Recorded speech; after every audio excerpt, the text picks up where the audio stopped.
Assalamualaikum warahmatullahi wabarakatuh. Halo teman-teman semua, kembali lagi bersama saya Isnaini Nurmia Safitri. Di video kali ini, kita akan belajar mengenai Peraturan Badan Pengawas Tenaga Nuklir Republik Indonesia Nomor 2 Tahun 2018 tentang uji kesesuaian pesawat Sinar X radiologi diagnostik dan intervensional. Apa sih uji kesesuaian itu? Uji kesesuaian pesawat Sinar X radiologi diagnostik dan intervensional adalah serangkaian kegiatan pengujian untuk memastikan bahwa pesawat Sinar X dalam keadaan andal. Menurut Peraturan Badan Pengawas Tenaga Nuklir Republik Indonesia Nomor 2 Tahun 2018 tentang uji kesesuaian, pesawat Sinar X radiologi diagnostik dan intervensional ini mengatur tentang 1. Kewajiban uji kesesuaian. Kedua, lembaga uji kesesuaian. Ketiga, tata laksana penunjukan lembaga uji kesesuaian. Keempat, surveillance. Kelima, pelatihan uji kesesuaian. 6. Laporan dan rekaman. Yang ketujuh, sanksi administratif. Kewajiban uji kesesuaian. Uji kesesuaian ini wajib dilaksanakan oleh pemegang izin penggunaan pesawat Sinar X radiologi diagnostik dan intervensional melalui lembaga uji kesesuaian yang telah mendapatkan persetujuan dari kepala badan. Kewajiban uji kesesuaian ini dilaksanakan oleh pemegang izin melalui lembaga uji kesesuaian yang mendapat penunjukan dari kepala Bapeten. Sasarannya yang pertama yaitu pesawat Sinar X yang belum memiliki sertifikat uji kesesuaian. Yang kedua, pesawat Sinar X yang melampaui masa pengujian berkala. Yang ketiga, pesawat Sinar X yang mengalami perbaikan atau penggantian komponen.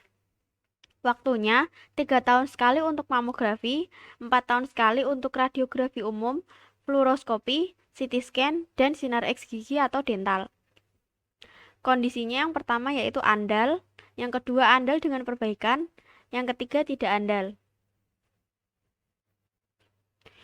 Lembaga uji kesesuaian. Lembaga uji kesesuaian harus memenuhi persyaratan manajemen dan persyaratan teknis. Persyaratan manajemen terbagi menjadi 14.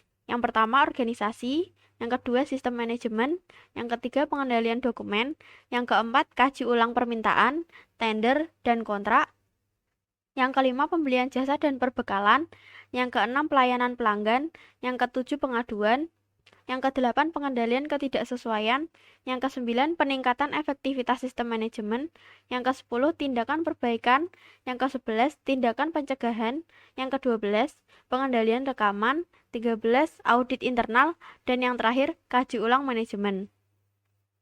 Untuk persyaratan teknis terbagi menjadi 8. Yang pertama, kualifikasi dan kompetensi personil, yang kedua, kondisi akomodasi dan lingkungan, yang ketiga, metode uji dan pengendalian data, yang keempat, peralatan, yang kelima, ketelusuran pengukuran, yang keenam, penanganan barang yang diuji, yang ketujuh, jaminan mutu hasil pengujian, dan yang terakhir, pelaporan hasil uji kesesuaian. Tata laksana penunjukan. Yang pertama, pemohon mengajukan permohonan secara tertulis kepada kepala badan dengan mengisi formulir permohonan dan melampirkan berkas pendukung. Selanjutnya, audit dokumen dan verifikasi lapangan. Yang ketiga, penunjukan akan diberikan kepada lembaga uji kesesuaian untuk jangka waktu 3 tahun. Yang keempat, lembaga uji kesesuaian dapat memperpanjang masa berlaku penunjukan dengan mengajukan permohonan perpanjangan secara tertulis dengan melengkapi dan menyampaikan bukti pemenuhan persyaratan. Dan yang terakhir, lembaga uji kesesuaian dapat menambah lingkup pengujian dengan mengajukan permohonan penunjukan lingkup pengujian baru dengan melampirkan persyaratan. Surveillance. Surveillance ini dilaksanakan oleh kepala badan selama masa berlaku penunjukan. Dilakukan paling sedikit 1 kali dalam masa berlaku penunjukan. Surveillance ini meliputi pemeriksaan, rekam teknis dan rekaman mutu, kinerja lembaga uji kesesuaian, kinerja tenaga ahli dan penguji berkualifikasi, peralatan, metode uji, dokumen sistem manajemen. Jika surveillance menunjukkan ketidaksesuaian terhadap persyaratan, lembaga uji kesesuaian harus menyampaikan laporan tindak lanjut hasil surveillance paling lama 30 hari terhitung sejak tanggal laporan hasil surveillance diterima oleh lembaga uji kesesuaian. Pelatihan uji kesesuaian dibagi menjadi dua. Yang pertama pelatihan penguji berkualifikasi dan yang kedua pelatihan tenaga ahli. Untuk pelatihan penguji berkualifikasi, penyelenggaranya yaitu lembaga pelatihan uji kesesuaian yang mendapat berasal dari instansi pemerintah, badan hukum, atau badan usaha. Pengujinya yaitu Bapeten, hasilnya dinyatakan lulus jika nilai hasil pengujian paling rendah 70 dengan skala 100 untuk masing-masing ujian tertulis dan ujian praktik. Calon penguji berkualifikasi yang dinyatakan lulus akan mendapatkan sertifikasi kompetensi sebagai penguji berkualifikasi. Untuk pelatihan tenaga ahli, diselenggarakan oleh Bapeten dan diuji oleh Bapeten. Hasilnya dinyatakan lulus jika nilai hasil pengujian paling rendah 70 dengan skala 100 untuk masing-masing ujian tertulis, ujian wawancara, dan ujian praktik. Calon tenaga ahli dinyatakan lulus akan mendapat sertifikat kompetensi sebagai tenaga ahli. Rekaman dan laporan. Lembaga uji kesesuaian wajib membuat, memelihara, dan menyimpan rekaman, sertifikat atau notisi uji kesesuaian, laporan hasil uji kesesuaian. Untuk rekaman sendiri dibagi menjadi dua, yaitu rekaman mutu dan rekaman teknis.